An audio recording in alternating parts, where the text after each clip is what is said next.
Very important, location and context of these patterns are crucial.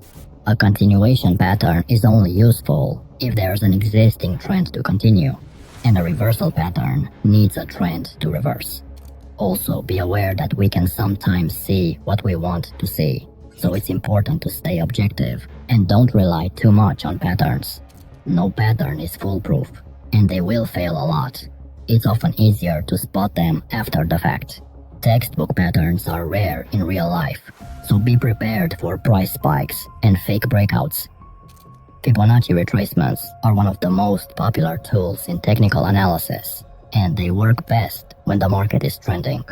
The theory behind this is that after a trend begins, the price will often retrace to a previous level before continuing in the direction of the trend.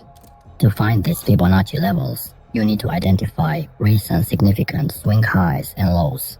Then, you use the Fibonacci tool to connect the swing high to the swing low in a downtrend, or the swing low to the swing high in an uptrend.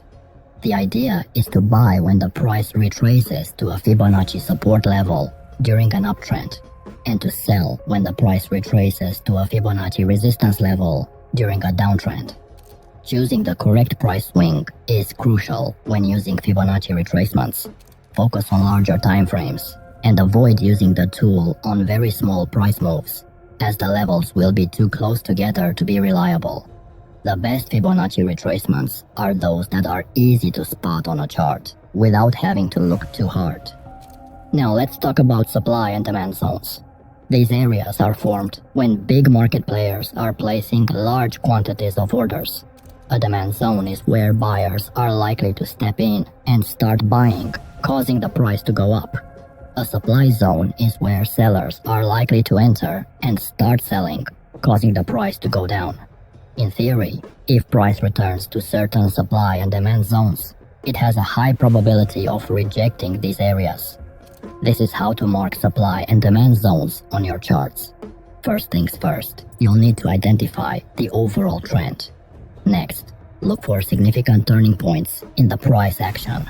These are the points where the price made a sharp reversal, either from a low point or a high point. To mark a demand zone, find a low point in the market where the price bounced up strongly. Locate the last bearish candle before the price move. Then draw a horizontal line at the low point of the candle and another one at the high point of the candlestick. This is your demand zone. To mark a supply zone, you find a high point where the price fell sharply. Locate the last bullish candle before the price move.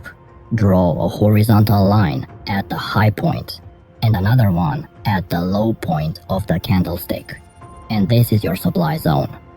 When marking zones, focus on the most recent and significant zones. Older zones may not be as relevant anymore, and adjust your zones as needed. If the price breaks through a zone decisively, it may no longer be valid. Volume is also important in technical analysis.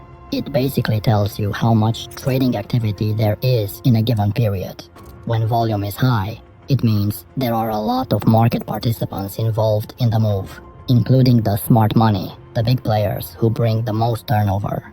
This is a good sign because it confirms that the market activity is real and not just a fluke. On the other hand, low volume suggests that there aren't many traders interested in the current price levels, which could mean that the trend is running out of steam. Volume can also help you evaluate the health of a trend. In an uptrend, you want to see volume increasing as the price moves higher, and you want to see it decreasing during pullbacks. If volume is decreasing while prices are rising, it's a warning sign that the uptrend might be losing momentum. Another important thing to watch for is volume spikes at certain price levels. Look for periods when volume suddenly jumps up. It means that a lot of traders are interested in that particular price. If the spike is really big, like bigger than any other recent spikes, it's called a volume climax. Volume can also help you validate breakouts. When a market is consolidating and trading sideways on a low volume, a sudden increase in volume could mean that the breakout is coming. If the breakout happens with rising volume, That's a good sign that the breakout is legit. But if the breakout happens on low volume, it might be a fake out. Elliott wave theory is all about identifying repeating movements on price charts, which are called waves. These waves can be either impulsive or corrective. Impulsive waves represent the direction of the current trend. Corrective waves work against the prevailing trend and are usually weaker and less aggressive. An uptrend typically has 3 large upward price impulses and 2 corrections, creating a 5-wave pattern.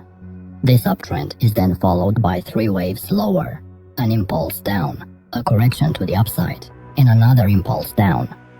There are 3 golden rules in Elliott wave theory. Wave 2 cannot go past the start of wave 1. Wave 3 cannot be the shortest wave, so wave 1 or wave 5 or both must be shorter. And wave 4 cannot go into the price territory of a wave 2, so waves 2 and 4 must have clear price separation. It's best to trade in the direction of the impulse waves, as they represent the largest price moves. So in an uptrend, buy during pullbacks or at the end of a corrective wave, and ride the next impulse wave higher.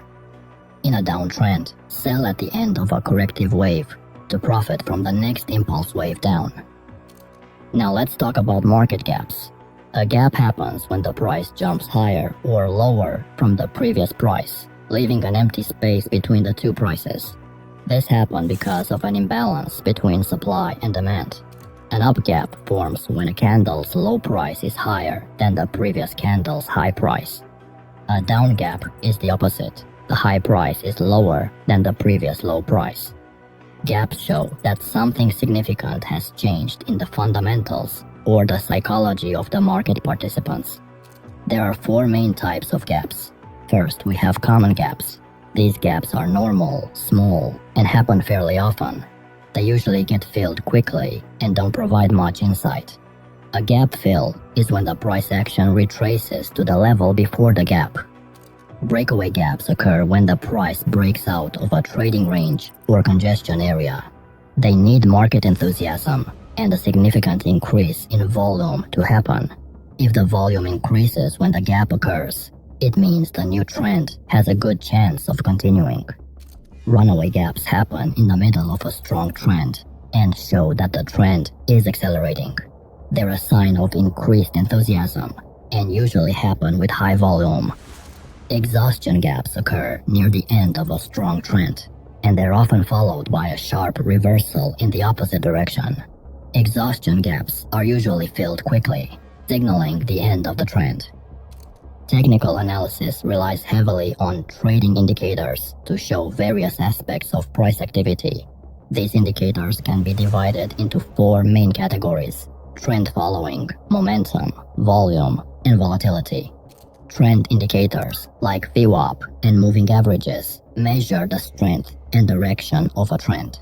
They have a main drawback. They lag the price and give trading signals after a trend has already been established, causing you to potentially miss the initial move of a new trend. Momentum indicators, also known as oscillators, measure the relative strength of recent price moves and plot a value between 0 and 100. They work well in ranging markets, but can lead to false signals when markets are trending. RSI and MACD are the most popular oscillators. Volume indicators measure the strength of a price move using volume information. You can use the standard volume, money flow index, or the on-balance volume. Volatility indicators, such as Bollinger Bands and ATR, measure the rate of price changes regardless of their direction. These indicators are rising when markets are fast and falling when markets are slow. Indicators should confirm your trade bias, not be followed blindly. Let them be a tool in your arsenal.